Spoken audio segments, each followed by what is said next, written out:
Welcome back to Scouse Farm. Got a little treat for you today.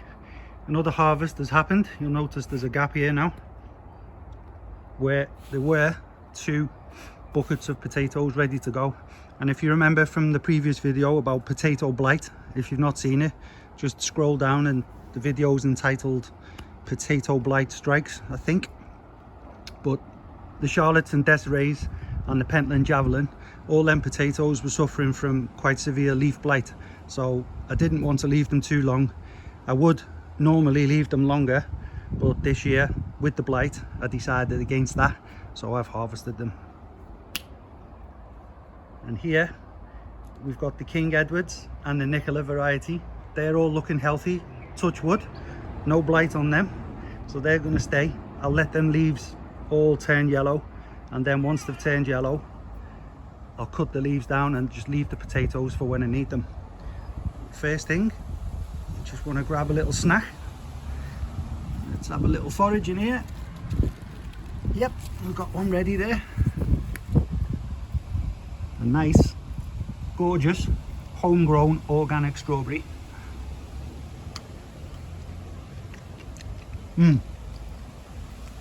Delicious. Nature's bounty. So I've just done my harvest. Get out the way, Moggy. And just to show you the blight on the leaves, how it's been affected. Hopefully it shows up in the sun, but I've left these just to show you all the black spots on the leaves, and they shrivel up. They were looking terrible. So these are not going to go in the compost. I'm just going to put these in the garden waste. So that's them out the way.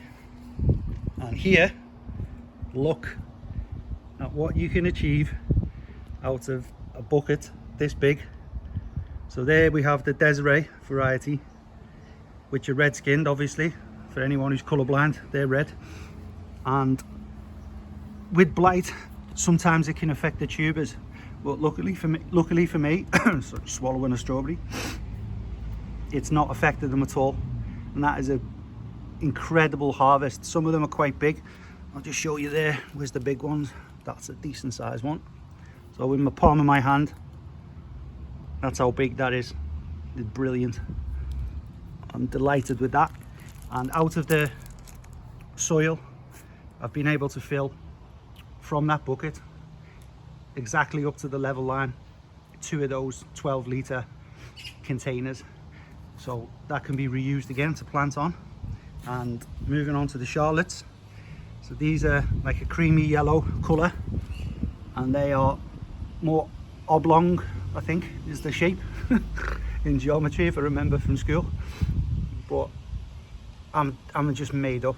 Look at these, and this is with blight affected leaves, so you get a few tiddlers that haven't quite developed, but leaving them longer, which was what I would have done had the blight not destroyed all of the leaves, then a few of these tiddlers in both buckets would have been a bit better.